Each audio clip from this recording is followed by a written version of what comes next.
Hey guys, I'm up here in Montreal and we're just currently recovering from a major Rogers outage, which took down all our cell phone service, internet, and surprisingly also even basically our whole financial system. Everything was down.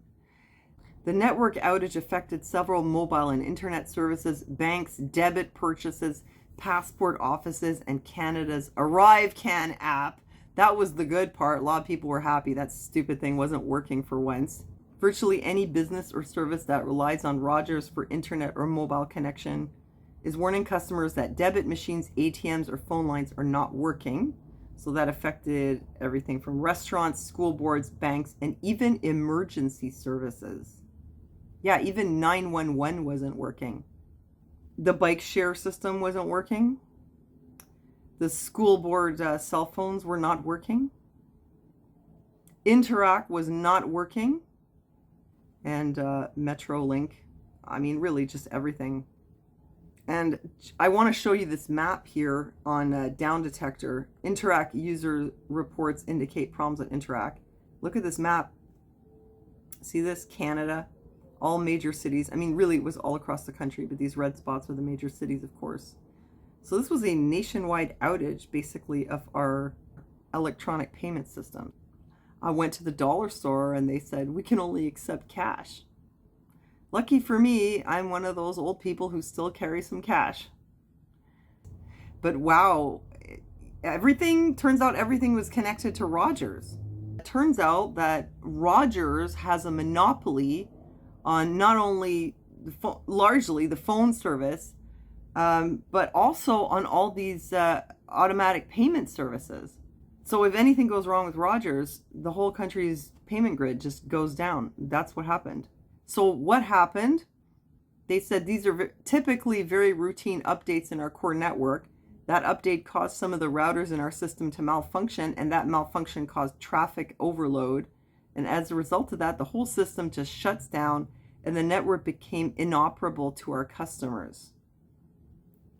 And remember just a little while ago how they were kind of promoting the idea of going cashless altogether?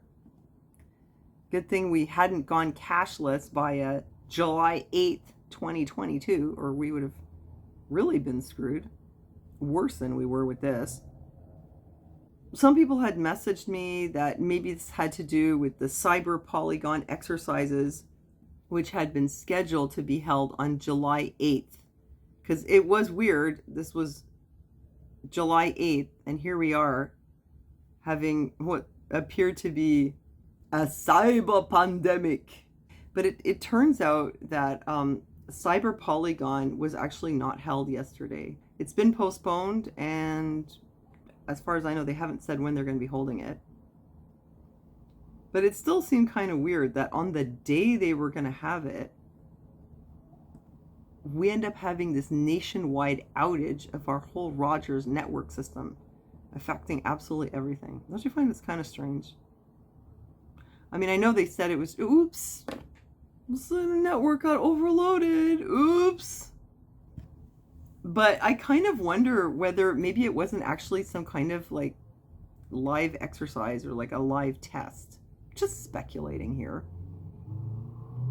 Maybe it was, maybe it wasn't. But in any case, it showed the vulnerability of being so dependent on these systems, especially when one company has a monopoly over them, and how many areas of life were affected, including even emergency services. It was really actually quite dangerous to have it like this. So, I mean, you guys, I just want to let you know, this is what happened. It was totally crazy.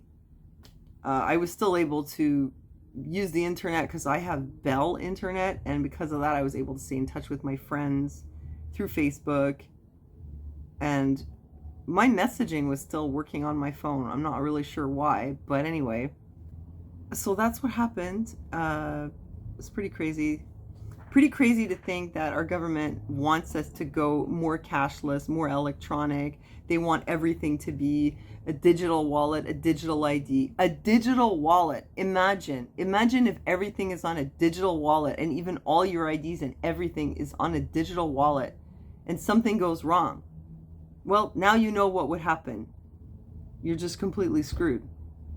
And it seems totally very imprudent to allow a company like Rogers to have a monopoly. So it's not even just pockets of outages, it's just a blanket outage across the country. Anyway, I just want to let you know this is what happened. Let me know what you think. And thank you for your support on Patreon. That keeps my channel going. I have extra info on there for you, and you can message me too. And thanks for listening to me, and I'll see you next time. The Truth Girls.